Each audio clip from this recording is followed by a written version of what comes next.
Hello everyone. Today we will be doing a dictation from Kailash Chandra magazine 4. I will be dictating transcription number 60.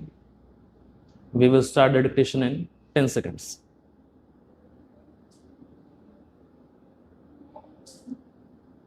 Five seconds to go.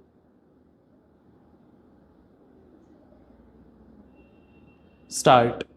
During the last general elections, the government found on careful consideration that it would not have been possible to provide such facilities without rousing criticism of unfairness and partiality from the group or the other. However, after the elections, the government have given careful thought to the matter. Practices prevailing in other democratic countries have also been studied and compared. It is well to remember that examples of other countries that can be cited in this behalf are not uniform and are based on conditions which differ radically in many important respects from country to country. The practical aspect of the question has also great importance. The area of the country, the form of the government, federal or unitary, and the number of parties involved are all factors which have been kept in mind by various countries in taking a decision.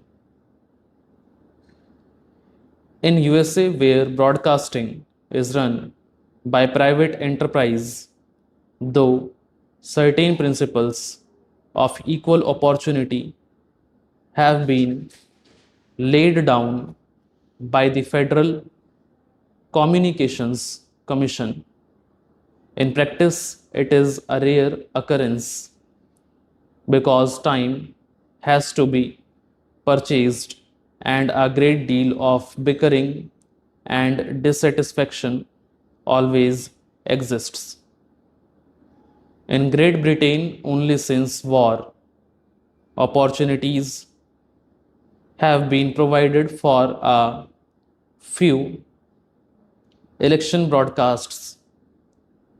The allotment of time being subject to the strength of the parties and other practical considerations.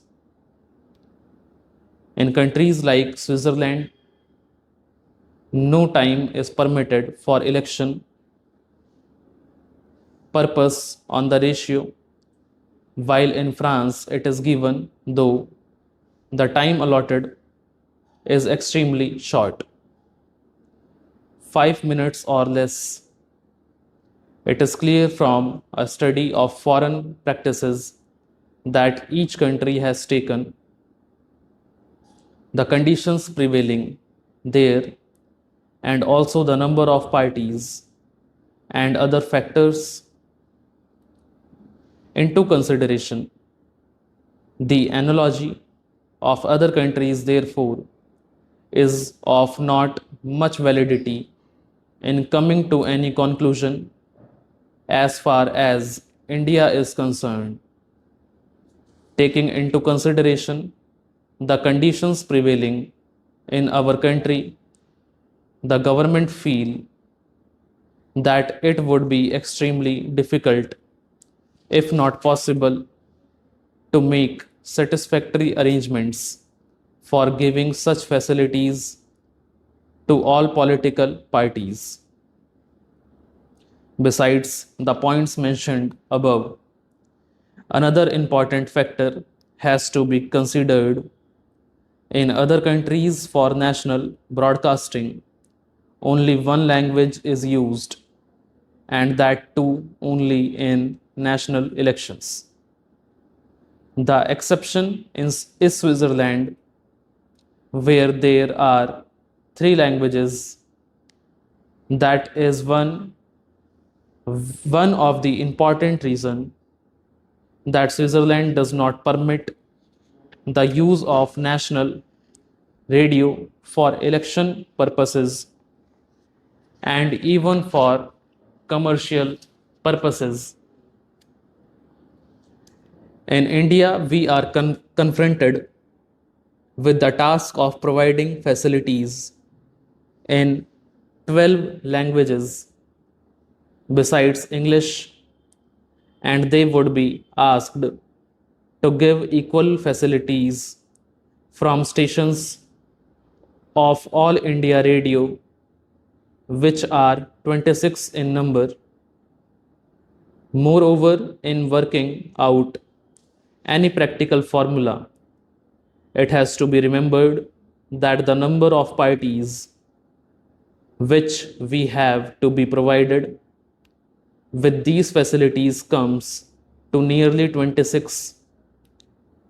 The apportionment of time between the various political parties and at different stations of the AIR would be a task of extreme difficulty and is bound to lead to criticism and partiality.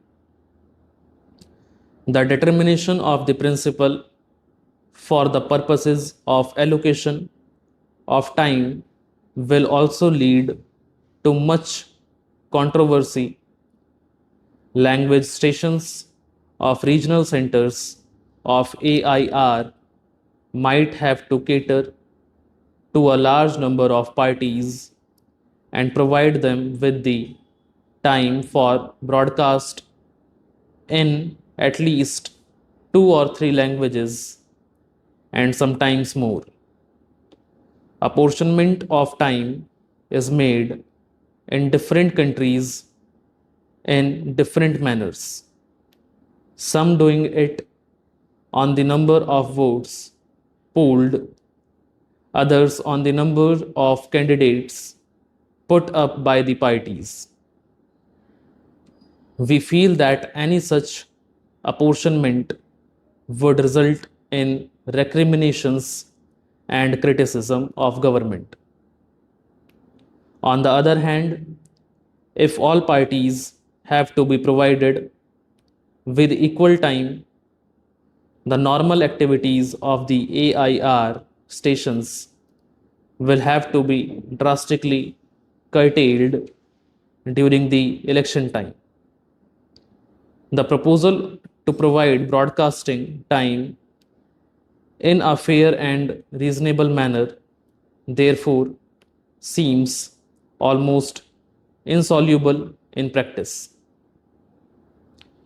In view of these practical considerations, government have come to the conclusion that it would not be possible to allow political parties generally to utilize the facilities of the radio for election purposes.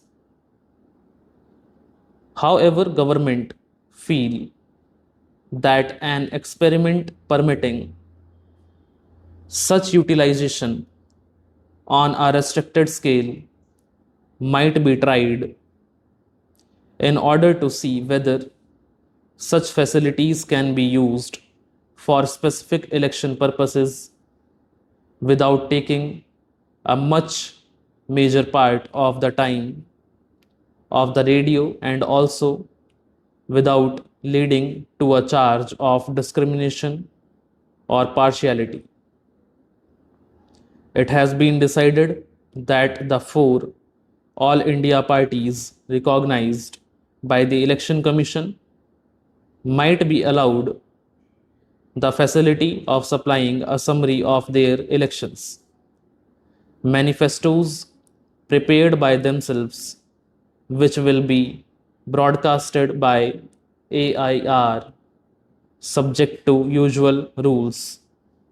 Such summaries might not exceed 10 minutes and will be broadcast in English and in all the regional languages of the country. If this opportunity is allowed, at least to the leading political parties of the country, it will surely further strengthen the system of democratic government in the country and provide healthy and fair conditions for fighting the general elections.